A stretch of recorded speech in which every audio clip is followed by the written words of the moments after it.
Hello, hello, hello. How are you all today? Yay! We are back for another conversation. This is the Conversation with Stevie.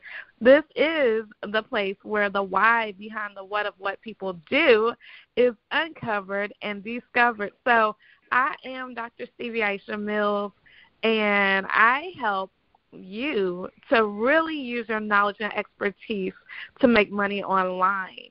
And I do that because I want y'all to live the life that you love. So you don't have to worry about being chained or tied down to any one place. You just take your laptop, your cell phone, and find some good Wi-Fi. You can make money around the world. So I today have a very special guest. Her name is Dr. Anika. Hello, Dr. Anika. How are you?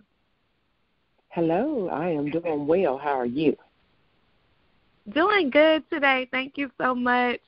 I believe that the best introduction that anybody could ever give is of themselves. So I would love for you to introduce yourself, please.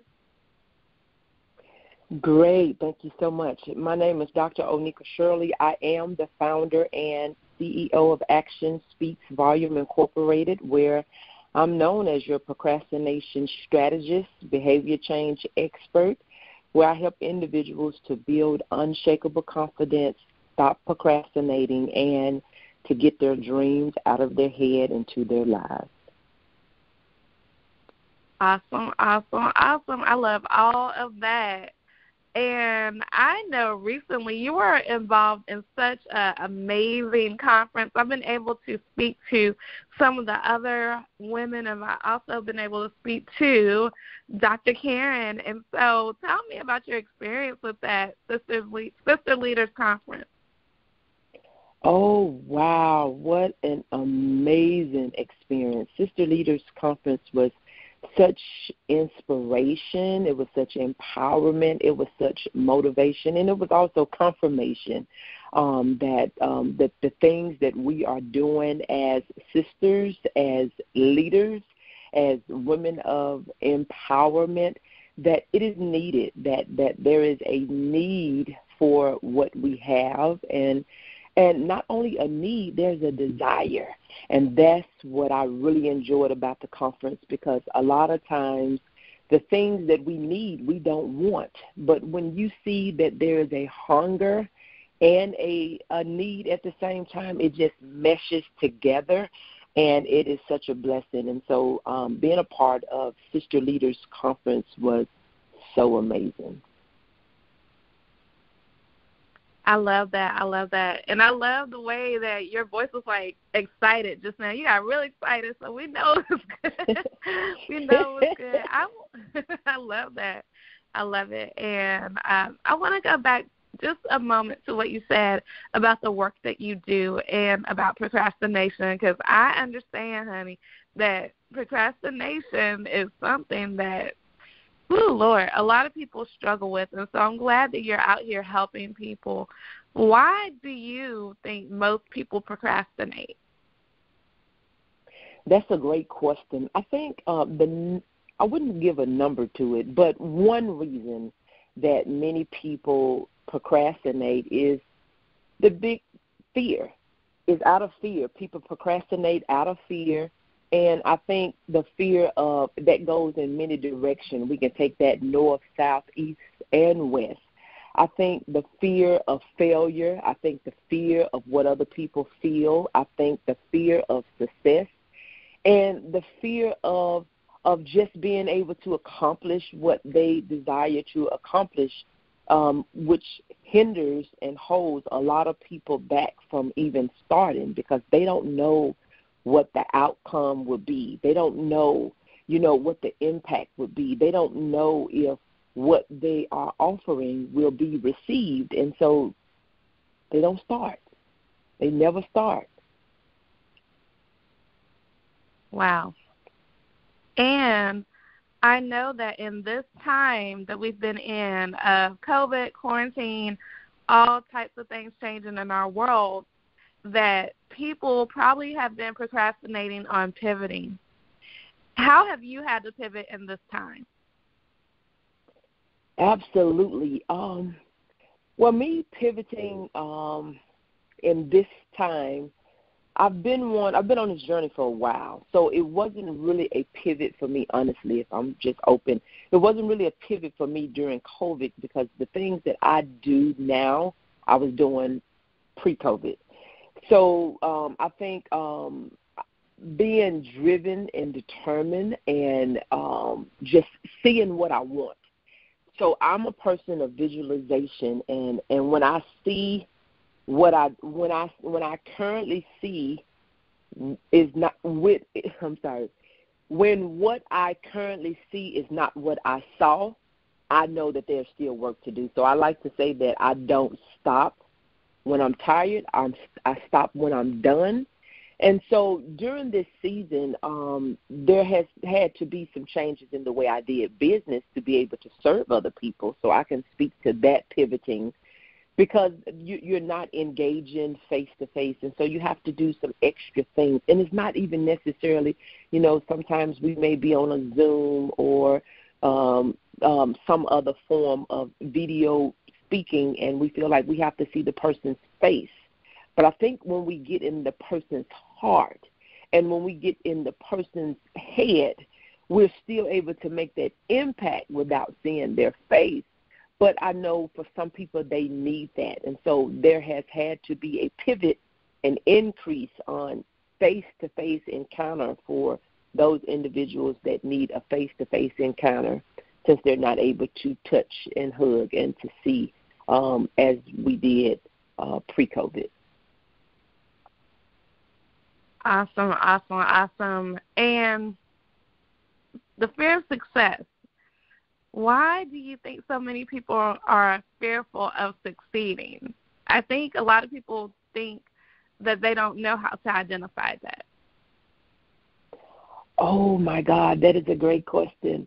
I think a lot of people, and from individuals that I've worked with and individuals that I've seen, the fear of success is like the fear of being able to sustain.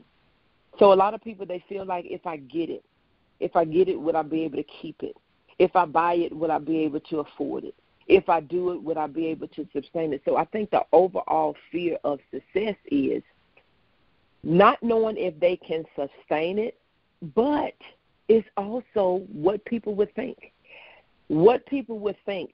A lot of people are afraid to be more successful than a parent, more successful than a husband, more successful than a wife, more successful than a friend, more successful than siblings.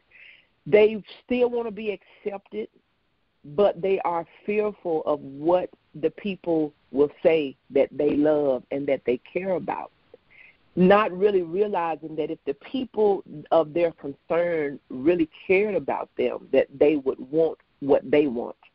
When we're close to individuals, we would begin to love what they love, and we will want the best for them. So a lot of times the people that we are fearful of what they would think and say are not really the people for us, even if it's family members and what we say is close friends. So a lot of people are fearful of success because they do not think they can sustain it, or they are afraid of what somebody else feels and how somebody else is going to respond and what somebody else think and what somebody else is going to say about their success. So they're afraid of succeeding. Wow. I love that. Because, yes, sometimes, as we strive further in business and we look at things that we've never had to do before financially, it's like, can this really happen? When is the other shoe going to drop? And so I think that is very key. What would you say has been the thing that has sustained your success, the thing that has helped you to really stop the procrastination? That if you've ever had procrastination in your life, what was that thing that helped you to move forward? I think progress makes me move forward, and that may be strange for someone, but progress, I think a lot of times when we have projects and we have things, tasks, or, assignments or whatever it is that we want to get done, I think we think that we got to have the whole thing done before we feel like we did anything. But what I like to do, instead of me looking at from A to Z, if I can get from A to B and B to C and C to D, I'm making progress. And so I've learned to be patient with myself. I've learned to set, realistic goals with dates. And I make progress. And I always say that progress gives me energy. When I see that I'm making progress, I don't look at how far I got to go, but I look at how far that I've already come. And as I continue to say, once we get in the middle, I have the same distance to go back as I probably would to go forward. So it wouldn't make sense to me to go back to where I started versus going to where I desire to go. So I think having a disciplined mind and keeping the end in mind, I like to start with the end in the beginning to say where I am is not where I'm supposed to be. And I like to use driving analysis really quick. If I was to get in my car when I first started and I knew I had 100 miles to go, I'm not going to get 2 miles down the road and like, oh, my God, I don't want to go. I knew when I started it was 100 miles.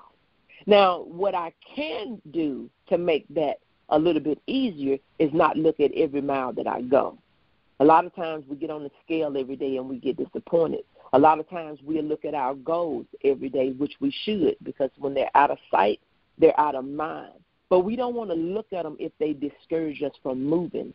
A lot of times, and I'll use the scale, and I went from driving to the scale, but I'll use the scale because it's familiar to a lot of people. When they get on the scale every day and see no movement on the scale, they will begin to get discouraged, not realizing that they have non-scale victories. They may have lost inches. They may be able to get in clothes that they wasn't able to get in. They may be able to sleep better. They may be moving better, more energy, all these other things that will relate to that they're making progress that the scale does not show. And so I think it is important for us to keep our end goal in mind in the beginning and every day making steps towards that goal, and that will give you energy to keep going. I love it. I love it. I love it because it talks about managing your expectations, and that's so key. And being easy and gentle with yourself as you grow through your process. So I have a question that I ask everybody who comes to have a conversation with me, and it is literally a fill-in-the-blank question that says, Dr. Stevie, we cannot leave this conversation today without everyone knowing, and then you fill in the blank.